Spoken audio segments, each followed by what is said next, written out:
আজকে আপনাদের দেখাবো আমাদের কেরানীগঞ্জের সব থেকে বড় ওয়াটার পার্ক এবং সব থেকে সুন্দর ওয়াটার পার্ক এবং সাথে থাকছে ঘোরার জন্য সুন্দর একটা প্লেস। তো গাইস, আসসালামু আলাইকুম, welcome to my new blog. কিছুদিন যাবত আপনাদের ভাইয়া আর আমি প্ল্যান করে রেখেছি যে আমরা পুল পার্টিতে যাব। অবশেষে ফাইনালি আমরা আজকে চলেই আসলাম পুল পার্টিতে। আমরা যেহেতু কেরানীগঞ্জে থাকি আর কেরানীগঞ্জের সব থেকে বড় ওয়াটার পার্ক হচ্ছে ম্যাজিক আইসল্যান্ড। এই ম্যাজিক আইসল্যান্ডকে অনেকে আবার আনোয়ার সিটিও বলে থাকে। এই ম্যাজিক আইসল্যান্ডের ফুল লোকেশন যদি জানতে চান অবশ্যই ফুল ভিডিওটা দেখে যাবেন। আমরা এখানে আসার পরে ফার্স্টে আপনাদের ভাইয়া টিকিটটা কেটে নিয়েছিল আর আমাদের এক একটা টিকিটের প্রাইস ছিল মাত্র 600 টাকা। এই 600 টাকার টিকিটে আমরা পেয়েছিলাম ম্যাজিক আইসল্যান্ডের ভিতরে এন্ট্রি করা আর হচ্ছে ওয়াটার পার্কের এন্ট্রি। এখানে আরো প্যাকেজ ছিল, আমরা ওইগুলো নেইনি, আপনারা চাইলে দেখে নিতে পারবেন। এখানে জনপ্রতি 1000 টাকারও প্যাকেজ ছিল। সেই প্যাকেজে ছিল ম্যাজিক আইসল্যান্ডের এন্ট্রি এবং সকল রাইড প্লাস হচ্ছে ওয়াটার পার্ক। যাই হোক, আমরা যেহেতু পুলে নামবো তাই আমাদের সুন্দর করে একটা ব্যাচ পরিয়ে দিয়েছিল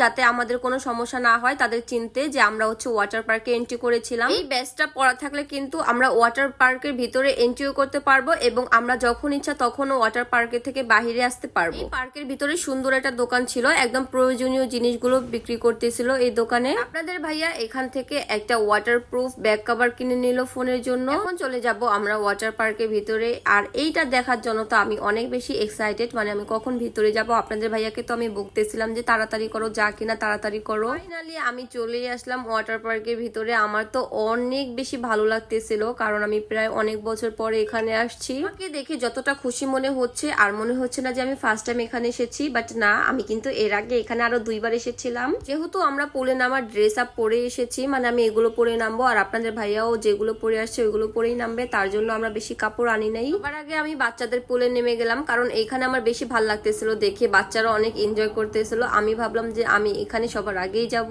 কিন্তু অনেক বেশি গরম পড়েছিল আর এই গরমে ঠান্ডা ঠান্ডা পানি আমার তো অনেক বেশি ভালো লাগতেছিল। আর এইখানে ছিল বাচ্চাদের জন্য রেইনবো স্লিপার, মানে এখানে হচ্ছে বাচ্চাদের জন্য, বাট আমি তো বাচ্চার মতো এখানেই সবার আগে চলে গেলাম। এখানে স্লিপ খাওয়ার সময় বুঝতে পারলাম যে শুধু আমি একা না, এখানে অনেক বড় মানুষরাই বসে। আপনাদের ভাইয়াও কিন্তু আমার পিছনে বসে পড়েছিল। এসে এখানে কি হলো এটা কিছুই বুঝলাম না। মানে আমি যখন নেমেছিলাম তখন কাউকেই দেখি নাই, বাট নিচে নেমে দেখি একদম সব মানুষ এখানে আটকা পড়ে গিয়েছে। এদিকে আপনাদের ভাইয়া আমাকে পা দিয়ে ঠেলতেছিল, আমিও সবাইকে ঠেলে ঠেলে নামাচ্ছিলাম। মানে এখানে থেকে নামার কোনো উপায় নাই, এভাবেই নামতে হবে। রাইডের ভিতরে যে আমি কতবার উঠেছি আমি বলে বোঝাতে পারবো না। আমার এত বেশি ভালো লেগেছিল এই জায়গাটা। তো আমার এই রাইডটা বেশি ভালো লেগেছিল তাই আপনাদের ভাইয়া বলতেছিল চলো এখন তোমাকে আমি সব থেকে বড়টাই নিয়ে যাবো। তার কাণ্ড দেখে তো আমি হাসতে হাসতে শেষ। দেখেন কি করতেছে আপনাদের ভাইয়া। সব থেকে বেশি এনজয় করেছিলাম এই রেইনবো ওয়েভ পুল থেকে। এইখানে কিন্তু আমি বেশ ভয়ও পাচ্ছিলাম এবং অনেক ভালোও লাগতেছিল। প্রথমে তো আমি নাই বলতেছিলাম যে আমি এটা ভিতরে উঠবো না কারণ আমার অনেক বেশি ভয় লাগতেছিল দেখে। আপনাদের ভাইয়া বলতেছিল তুমি যদি না উঠো তাহলে আমি এখন বাড়িতে চলে যাব। মানে সে অনেক বেশি রাগ করেছিল আমার উপরে, তাই আর কোনো কিছু চিন্তা ভাবনা না করে তার কথা মেনে নিয়ে এখানে চলে আসলাম। এখন দেখে মনে হচ্ছে যে এখানে বেশি মানুষ না, বাট আজকে কিন্তু ভালোই মানুষ হয়েছিল, যে যার মতো করে এনজয় করতেছিল এক একটা পুলে। আজকে এত পরিমাণে গরম ছিল যে পাকাতে পা রাখা যাচ্ছিল না, জাস্ট খালি পানিতে নেমে যাচ্ছিলাম আমি।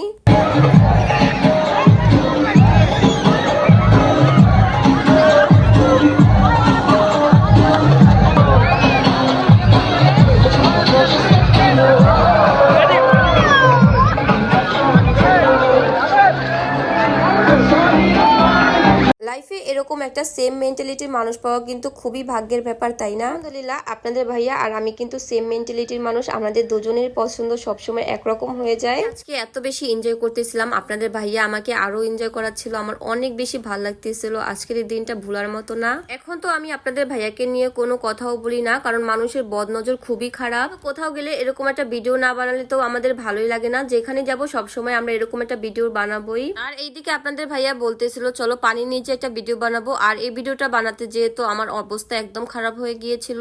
আমরা দুপুর 1টা বাজে পানিতে নেমেছিলাম আর এখন প্রায় 3:30টার উপরে বেজে গিয়েছে, তো এতক্ষণ পানিতে থাকা যাবে না, তাই আমরা এখান থেকে উঠে গেলাম। এরপর আমরা কাপড় চেঞ্জ করে চলে গেলাম ড্রাই পার্কে। আর এখানে তো অনেক সুন্দর সুন্দর জায়গা ছিল ঘোরার জন্য। আর আমার পিছনে এটা কি কে বলতে পারবেন অবশ্যই বলে যাবেন। আর এখানে তো অনেক সুন্দর সুন্দর ডাইনোসর ছিল, তারা কিন্তু কথাও বলতেছিল। আর এখানে তো বিশাল বড় একটা ডাইনোসর ছিল। এই ডাইনোসর গুলো দেখে তো আমি আপনাদের ভাইয়াকে বলতেছিলাম যদি এগুলো জীবিত হয়ে যায় তখন আমাদের কি হবে। তো আমার কথা শুনে হাসতে হাসতে শেষ, বলতেছিল তুমি এগুলো কি বলো। আপনারা যদি ম্যাজিক আইসল্যান্ডের পার্কের ভিতরে ঢুকতে চান শুধু, তাহলে আপনাকে এন্ট্রি ফি দিতে হবে মাত্র 100 টাকা। আর এখানে আপনারা কিন্তু ছোট ছোট বাচ্চাদের নিয়ে আসলে বাচ্চারা অনেক বেশি এনজয় করতে পারবে।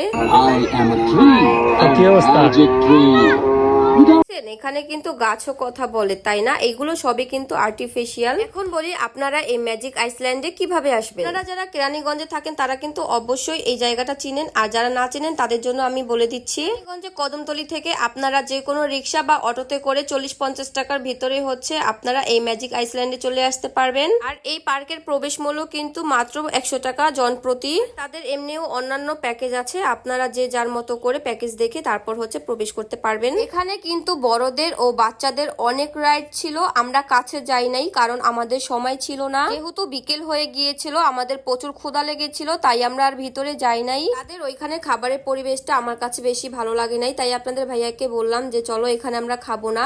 তাই আপনাদের ভাইয়া আর আমি ব্যাক করে আবার চলে আসলাম কদমতলিতে কাচ্চি মাস্টারে। এখানে আসার পরে আপনাদের ভাইয়া একটা কাচ্চি নিয়ে নিল। আজকে আমার কাচ্চি খেতে ইচ্ছে করতেছিল না, তাই আমি একটা মোরগ পোলাও নিয়ে নিলাম। আর এটার টেস্টটা কিন্তু মাশাআল্লাহ খুব ভালো ছিল। তো অনেক বেশি ক্ষুধা লাগতেছিল, আমি তো খাচ্ছিলাম, আপনাদের ভাইয়া আমাকে ভিডিও করে দিচ্ছিল। এরপর খাওয়া দাওয়া শেষ করে একটু রেস্ট নিলাম, চলে যাব বাড়িতে। এদিকে আসরের আজান দিয়ে দিয়েছে। আপনাদের ভাইয়া বলতেছিল আমার একটু কাজ আছে, আমার হাতে 20 টাকা ধরিয়ে দিয়ে সে চলে গেল, মানে রিক্সা ভাড়ার জন্য আমার হাতে 20 টাকা ধরিয়ে দিল। আর এদিকে আমি একা একা বাড়িতে চলে যাচ্ছিলাম। তো আজকের মতো ভিডিও এই পর্যন্তই। সবাই ভালো থাকবেন, সুস্থ থাকবেন, আমাদের জন্য বেশি করে দোয়া করবেন। আল্লাহ হাফেজ।